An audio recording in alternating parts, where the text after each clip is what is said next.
Hey guys, welcome to today's video. I'm Sarah. This is No BS Beauty. So today I thought I'd talk about something a little different. Something I really like to talk about myself a little bit. Well, I don't really like to talk about myself, but I don't mind. But anyway, okay, just kidding. But I am going to talk about myself for today. So I have a family history of cancer.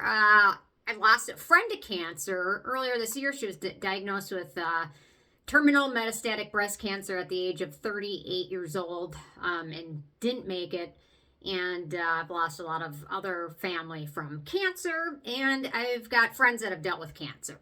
So today's video isn't probably that serious, but I'm going to talk about it. So I have a friend who had, she had a mole underneath her eye, and actually she realized what this was later because she's actually very diligent about using sunscreen.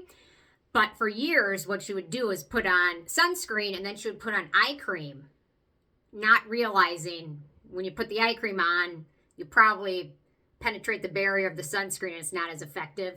And she was misdiagnosed for a while and finally went to a different dermatologist, and then they did the screening of things, and she had skin cancer, and they did the Mohs surgery, which is almost like a punch hole surgery type, but it left her with a little bit of a scar, and she's been undergoing different treatments and lasers and things like that for ever since. That was during COVID, so this was probably 4 years ago. Ever since, it's looking great. I think it looks great, but she still notices a little bit of a scar there.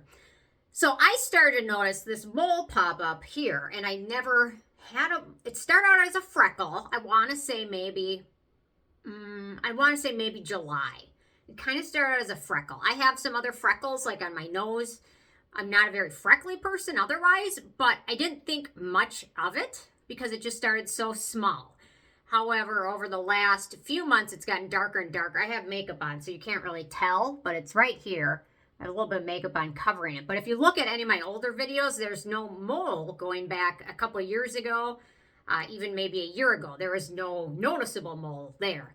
And now it's starting to appear and get darker. So I put it off for a while, and I called my friends, dermatologists, that ended up diagnosing her issue, her cancer. And I made an appointment, and she's actually one of the most popular persons at this dermatologist office.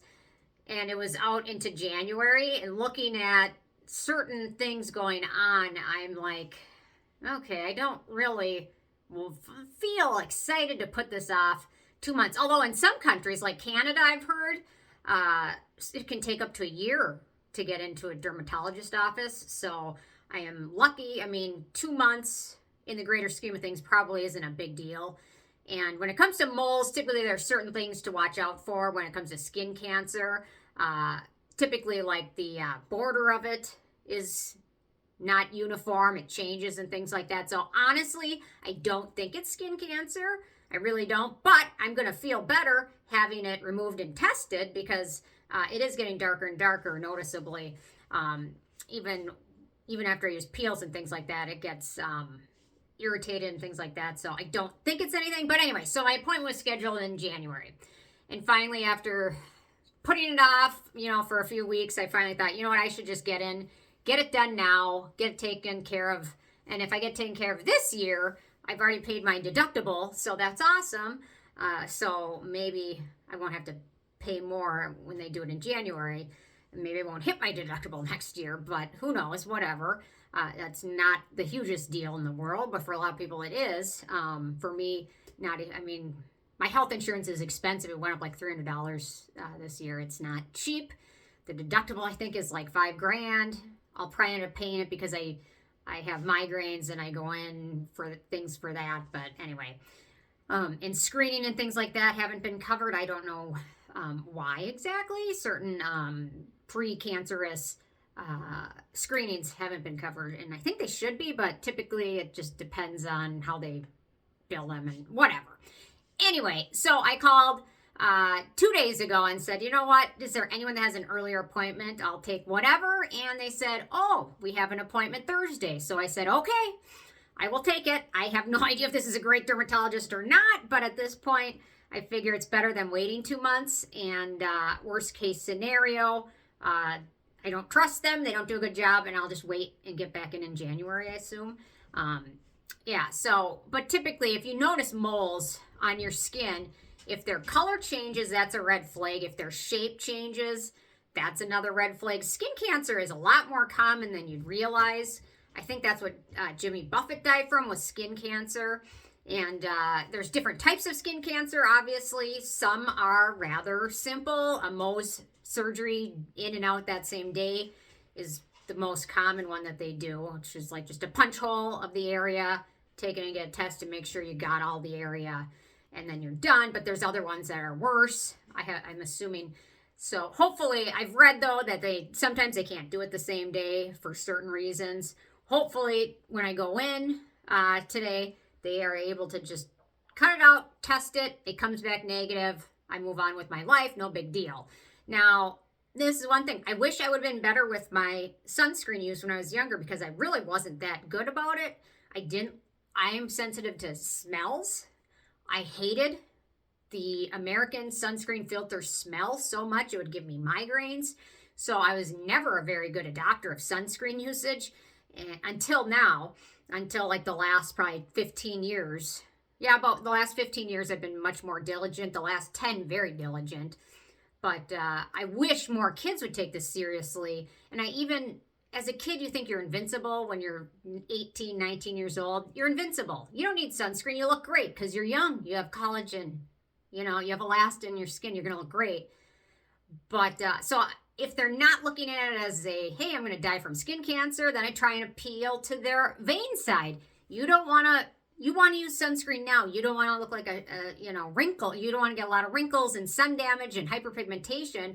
I try to appeal that side. And some of my friends and family's kids, they don't care. They're not going to do it. They may listen to me. I'll gift them sunscreen for Christmas, birthdays, all that stuff. And some of them will use it. Some of them just won't. And they like to look tan, and I get it. But I'm like, get a spray tan. There's self-tanners. This one I really like. Sunny Bay. It's at Ulta. I really like this one. It's no fragrance. But yeah, so there's some kids that just think they're indestructible. And unfortunately, some of them will get skin cancer, and some of them probably will get a bad skin cancer and die from it. But I guess this is more of a warning. I'll keep you guys posted. I'm not concerned. I really don't think this is anything bad. It doesn't hit any other than getting darker and suddenly appearing. It doesn't hit any red flags, but I definitely wish I had been more diligent when I was younger. I had pretty fair skin, Norwegian, Hungarian, a little bit of Swedish, I think. I'm not exactly sure. But I wish I'd been more diligent, because I had at least 3 sunburns where I blistered face everywhere. Blisters that were popping. It was gross. I had at least 3 of them, and one of them was right around here. Actually, this eyebrow is uneven because I had a blister from a sunburn I got in Florida, Sanibel Island, when I was 17 years old. Came back, and this blister peeled off part of my eyebrow, which it's growing in now. Well, I had that eyebrow tattoo done, microblading or whatever, so it doesn't look as bad, but it's right in that area where that mole is, so it makes me wonder. Because I read one sunburn with blistering increases your chance of skin cancer like 30% or something like that. So it's important to do that. Even if you're not doing it for the vein side, do it for the health, because there are a lot of people that end up passing from this, and it is something that in a lot of cases can be prevented, or at least your chances of getting it reduced by being smart and diligent. But then again, when you're young, you're 17 years old, going from Minnesota to Sanibel Island in the middle of the winter, I'm not going to get burned. I want the sun. Burn me, And then I come back and, yeah, I'm burned. Yeah. Should have listened to that one. But anyway, which is a bummer, because the U.S., we have terrible sunscreen filters. They're not very good. They smell bad, but at least nowadays you can typically get access to better sunscreens, or ones that don't have that, typically made in Europe or Asia, things like that. In the U.S., still has the same filters from when I was 17 and didn't want to put it on because it smelled bad. So anyway, yeah, I'm curious if you guys have any thoughts, comments, if you've been through that, or if any of you guys have had the Mohs surgery. It's very highly successful, and it was really great for my friend. She's just has a little bit of that scarring area, and There's not much else better than having it worsen, but she got misdiagnosed once. I think that pushed it back, and I think she probably wouldn't have any scarring had she done it when she first thought it. But that first dermatologist obviously thought, no, you're good. It's just a freckle, whatever, no big deal. So yeah. So anyway, I'm going to this appointment with this person that had the first opening.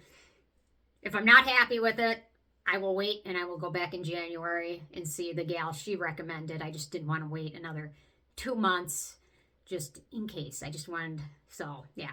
Anyway, we're lucky. I'm lucky here because in a lot of places it takes a lot longer and, to get in. And some typically mole removal is between $500 and $1,500, but can be up to like $3 or $4 grand. It probably just depends. But if it's just a general benign area, it's probably, I don't know, $1,000 or something, which I am happily willing to pay to not get skin cancer and not have it get worse. So anyway, leave your thoughts below. I'll update you guys, and I will see you more tomorrow. Hopefully happier note. Well, today's good. I got in. That's the most important thing. So thanks so much. See you tomorrow. Bye, guys.